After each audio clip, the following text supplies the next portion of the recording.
बिस्मिल्लाहिर्रहमानिर्रहीम। अस्सलाम वालेकुम नाज़रीन, आप यूट्यूब चैनल देख रहे हैं। मैं इमरान खान हूँ। मुस्लिम लीग नून ने वही किया जो वो हमेशा से करते चले आए हैं और एक नया कानून पास किया है। एक्सप्रेस न्यूज़ की खबर मैं आपको बताता हूँ और बताता हूँ बड़ी वारदात इसमें है क्या। एक तो आप ये ले लें कि इसकी हेडलाइन है कि वफाकी काबीना ने सर्विसेज चीफ्स की मुद्दत मुलाजमत 5 साल और जजेस की तादाद बढ़ाने की मंजूरी दे दी है। और भी बहुत सारी चीज़ें इन्होंने की हैं। कारनामे तो बहुत सारे हैं, लेकिन ये दो बड़े कारनामे हैं कि अब आपके जितने भी अफवाज पाकिस्तान के चीफ्स हैं, यानी आर्मी चीफ की अगर मुद्दत मुलाजमत 3 साल थी तो वो इन्होंने अब 5 साल कर दी है। आर्मी चीफ 5 साल तक रहेंगे, यानी उन्हें अगर रिटायर होना था 2025 में 29 नवंबर को मौजूदा आर्मी चीफ को, तो अब वो रिटायर होंगे इस कानून साजी के बाद 2027 में जाके 29 नवंबर को। लेकिन क्या ये मामला चल पाएगा? यहीं पे एक वारदात है। लेकिन पहले खबर आपको मैं सुना दूं कि वफाकी काबीना ने सुप्रीम कोर्ट में जजेस की तादाद 34 कर दी है। यानी पहले कहा जा रहा था 23 की जाएगी, फिर कहा जा रहा था 25 की जाएगी, और अब कहा जा रहा है कि जी 34 की जाएगी और 34 की मंजूरी दे दी गई है। वही कहते हैं जी पहले हम 6 बढ़ा लेंगे, फिर 8 बढ़ा लेंगे, तो ऐसे हम बढ़ाते चले जाएंगे। तो 34 तक जजेस यानी दुगनी तादाद कर रहे हैं सुप्रीम कोर्ट ऑफ पाकिस्तान में जजेस की। और कर क्यों रहे हैं ये हम सब जानते हैं, क्योंकि हुकूमत चाहती है कि ऐसे जजेस की भर्ती कर दी जाए सुप्रीम कोर्ट ऑफ पाकिस्तान में, ताकि आइंदा 10-15 साल तक हुकूमत को प्रॉब्लम ना आए। ऐसे जजेस सुप्रीम कोर्ट ऑफ पाकिस्तान में मौजूद रहें जिनकी मौजूदगी में पीडीएम की सरकार या एस्टेब्लिशमेंट को कोई प्रॉब्लम ना हो और वो उन जजेस से अपना काम लेते रहे। एक तसलसल जो है वो इनका चलता रहे। बहरहाल अब उसमें ये बताया जा रहा है कि जनाब 34 जज हो जाएंगे और जितने भी आपके मिलिट्री के चीफ्स हैं, चाहे वो एयरफोर्स के होंगे या मेरे ख्याल में नेवी वाले भी और आर्मी चीफ भी, इन सब की मुद्दत मुलाजमत बढ़ जाएगी और इनकी मुद्दत मुलाजमत 5 साल हो जाएगी। पहले इनकी तैनाती 3 साल के लिए होती थी, तो यहाँ पे ये तरमीम भी कर दी गई है। इसके अलावा जो है वो 3 महीने तक 90 दिन तक किसी भी बंदे को उठा के गायब कर दो, सिक्योरिटी फोर्सेज को ये इख्तियार मिल गया। इसके बारे में फजलुर रहमान साहब ने बड़े सख्त बयान दिए हैं। फजलुर रहमान साहब पे वैसे क्या कहें, पहले भी बड़े सख्त बयान देते थे, लेकिन उनके बयान ही सख्त होते हैं, उसके बाद वो कहीं ना कहीं लचक पैदा करके कार्रवाई का हिस्सा बन जाते हैं। बहरहाल फजलुर रहमान साहब ने कहा कि जी 26वीं आईनी तरमीम की तौहीन आप कर रहे हैं और जमहूरियत के चेहरे के ऊपर आप कालक लगा रहे हैं। ये जो आप कर रहे हैं कि किसी को भी शक की बुनियाद पर 90 रोज़ अपनी तहवील में रखने और तहवील की मुद्दत में इजाफा करना मुल्क में सिविल मार्शल लॉ कायम करने के मुतरादिफ है। जमहूरियत के चेहरे पर यह एक धब्बा है। 26वीं आईनी तरमीम करते हुए कुछ चीज़ें तय हो गई थी, और जो चीज़ें तय हो गई थी अब उनके बाहर आप क्यों जा रहे हैं? यानी ये आर्मी एक्ट के जो मामला थे, ये 26वीं आईनी तरमीम में इनको तब्दील करने की कोशिश की जा रही थी, लेकिन उस वक्त क्योंकि फजलुर रहमान साहब ने और पीटीआई ने इसकी मुखालफत की थी, तो हुकूमत ने कहा ठीक है ये चीज़ें छोड़ दें, बाकी चीज़ें करवा दें। अब यह वारदात क्या है जरा आप ये समझें। फजलुर रहमान साहब को लगता है समझ ही नहीं आई हुआ क्या है। ये जो आईनी बेंच हुकूमत ने बनवा लिया ना, 2 चीज़ें हुकूमत ने बड़ी अपने फेवर वाली मंजूर करवाई थी। एक जो जुडिशल कमीशन है उसके अंदर उन्होंने अपनी अक्सरियत पैदा कर दी। जुडिशल कमीशन का जो इजलास होना है उसको इस तरीके से कर दिया गया कि उसमें हुकूमत ने अपनी तादाद को बढ़ा लिया और हुकूमत चाहे तो जजेस की मर्जी के खिलाफ भी जजेस तैनात कर सकती है और आईनी बेंच भी बना सकती है। अब देखना यह है कि वहाँ पे जस्टिस याह्या अफरीदी साहब हुकूमत के साथ खड़े होते हैं या नहीं होते। उनका पहला टेस्ट अगर ये कहा जाए तो वो कल के दिन में है, तो पता चल जाएगा कि जस्टिस याह्या अफरीदी कहाँ खड़े होते हैं। आइन के साथ खड़े होते हैं, इंसाफ के साथ खड़े होते हैं, कानून के साथ खड़े होते हैं, या वो भी कंप्रोमाइज़ हो जाते हैं या कमज़ोर पड़ जाते हैं इस हुकूमत और इसकी फस्तायत के सामने। बहरहाल ये इस्लामाबाद हाई कोर्ट में भी कह रहे हैं जजेस की तादाद बढ़ा दी जाएगी। ये भी खबर एक जगह पे आई है कि 12 जजेस वहाँ पे भी कर दिए जाएंगे, ताकि जिन 6 जजेस ने खत लिखा है उनके अलावा दीगर जजेस भी तो होने चाहिए ना। इस्लामाबाद हाई कोर्ट में बंदों को अंदर रखना होता है, उन्हें कंट्रोल करना होता है, तो अपनी मर्जी के जजेस भी वहाँ पर भर्ती करने की कोशिश की जाएगी। हुकूमत की और एस्टेब्लिशमेंट की पूरी कोशिश है कि कुछ ना कुछ करके अदलिया को काबू कर लिया जाए। और वकला की तहरीक जो है उसको सिर्फ एक अच्छा सा नाम दिया है वकला ने, नहीं छटांगे, लेकिन वो तहरीक कहाँ पे है? आपको आइडिया है कहाँ पे है?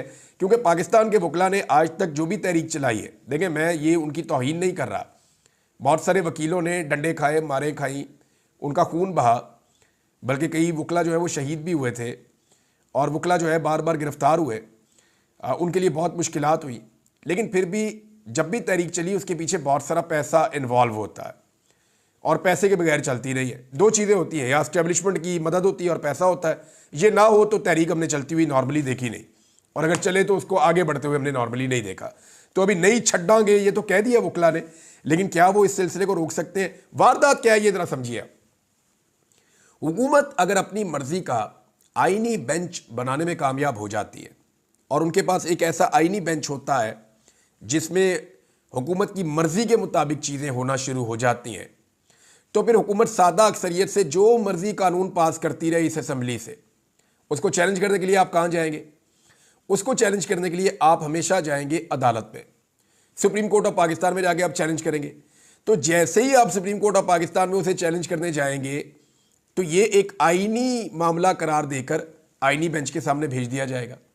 अब आईनी बेंच में हुकूमत के पास अपनी मर्जी का बेंच मौजूद है, तो वहां पे हुकूमत को कोई प्रॉब्लम नहीं होगी। आपको मैं फिर आसानी से समझा देता हूं। हुकूमत ने अपनी मर्जी का एक बेंच बना दिया। ये पाकिस्तान दुनिया का वाहिद मुल्क बन गया है जहां पे पार्लियामेंटेरियन या उस मुल्क के अवामी मुंतखब नुमाइंदे वो सुप्रीम कोर्ट ऑफ पाकिस्तान का एक बेंच तश्कील दे रहे हैं। वो जो सुप्रीम कोर्ट ऑफ पाकिस्तान का बेंच है वो हुकूमत की मर्जी का बनने जा रहा है। हुकूमत ने अपना बेंच बना लिया। अब इस हुकूमत जितनी भी कानून साजी या आइन साजी करेगी, हुकूमत आज के बाद असेंबली में जो भी करेगी या जो भी ऐसे इकदाम उठाएगी जिन्हें लोग आइन और कानून के खिलाफ समझेंगे, जब भी कोई उसे सुप्रीम कोर्ट ऑफ पाकिस्तान में चैलेंज करने जाएगा, पहले तो जो है वो जाके भारी फीस जमा कराएं, फिर आप उसको सुप्रीम कोर्ट ऑफ पाकिस्तान में चैलेंज करें। तो जब आप सुप्रीम कोर्ट ऑफ पाकिस्तान में इसको चैलेंज करेंगे तो वो उसी बेंच के सामने जाएगा, हुकूमत का किया हुआ काम जो बेंच हुकूमत ने खुद बनाया हुआ है। ये है जनाब कार्रवाई। अब आप जाके अगर पाकिस्तान तहरीक इंसाफ चैलेंज करेगी तो ये मामला उधर जाएगा।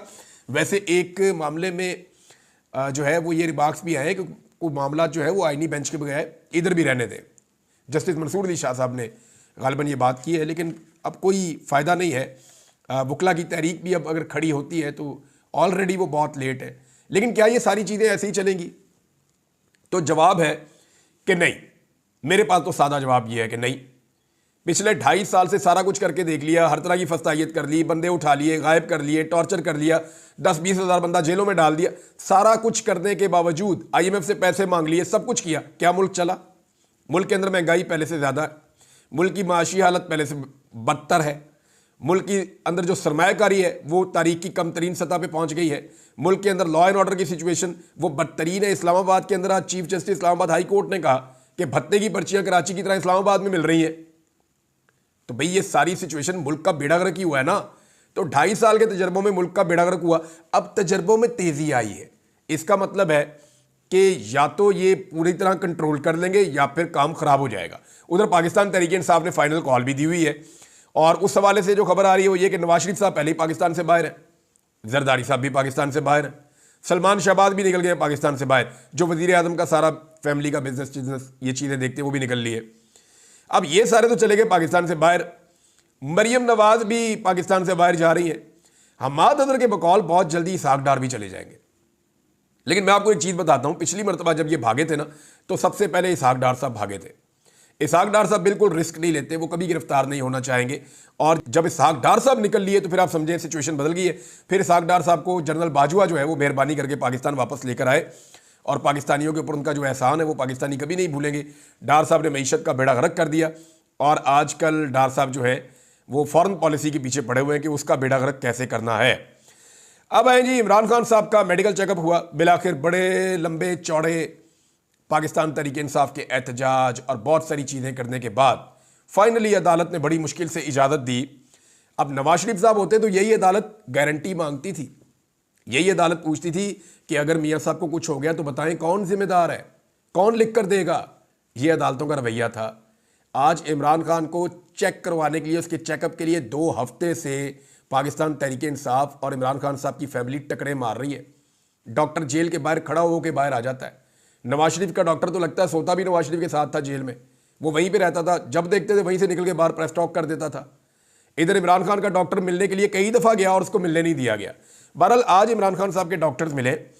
डॉक्टर्स ने क्या कहा ये मैं आपको डॉक्टर की ज़बानी पढ़ के सुना देता हूँ और फिर मैं आपको बताता हूँ कि एक्चुअली यहाँ मायूसी क्या है। इमरान खान साहब का अडियाला जेल में तिब्बी मुआयना मुकम्मल हो गया और उनकी सेहत को तसल्ली बख्श करार दिया गया है। डॉक्टरों की 4 रुकनी टीम अडियाला जेल पहुंची और ये जो रिपोर्ट है ये इस्लामाबाद हाई कोर्ट में पेश की जाएगी।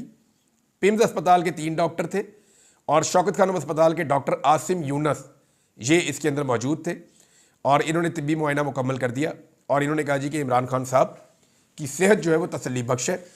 लेकिन इमरान खान साहब की बहन ने कुछ चीज़ें बताई हैं, उनमें एक चीज़ मैं आपको पहले बता देता हूँ, बाकी उनका स्टेटमेंट मैं आपको बाद में बताऊँगा, वो बड़ा इंपॉर्टेंट है। इमरान खान की बहन ने कहा कि इमरान खान का वेट कम हुआ है, यानी जो मसल्स के ऊपर जो मांस होता है या जो आप कहें गोश्त चढ़ा हुआ होता है, मसल बने हुए होते हैं।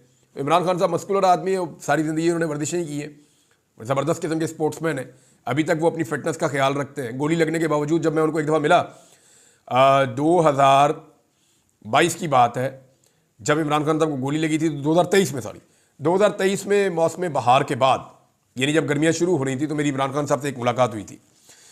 तो मैंने उनसे जब बातचीत की तो उन्होंने कहा यार ये जो सर्दियाँ गुजरी हैं इसमें, यानी हम पूरा साल सर्दियों का इंतज़ार करते हैं जो स्पोर्ट्स लवर्स हैं, और सर्दियों में फिर हम हाइकिंग करते हैं, एक्सरसाइज करते हैं, अपनी फिटनेस को जो है वो इन्हेंस करते हैं। सर्दियों में ज़्यादा एक्टिविटी करते हैं ना एक्सरसाइज करने वाले लोग। तो इमरान खान साहब ने कहा कि यार इन सर्दियों में मैं बिल्कुल नहीं कर पाया। तो वो इन चीज़ों को बड़ा अहमियत देते हैं। बहरहाल ज़हनी परेशानी और ज़हनी टेंशन का जो है वो अलीमा खान साहबा ने बताया, और ये मैंने आपको पहले खबर दी थी कि इमरान खान साहब को ज़हनी तौर पे अजियत दी जा रही है। वो बड़े बड़े बल्ब भी मैंने आपको बताया लगाएं वहाँ पे, ताकि बहुत सारे हशरात इकट्ठे हों, तो हर लिहाज से उन्हें तंग किया जा रहा है। तो उस ज़हनी अजियत की वजह से, यानी आपने देखा इंतज़ार पंजूता 25 दिन के अंदर उनकी क्या हालत हो गई।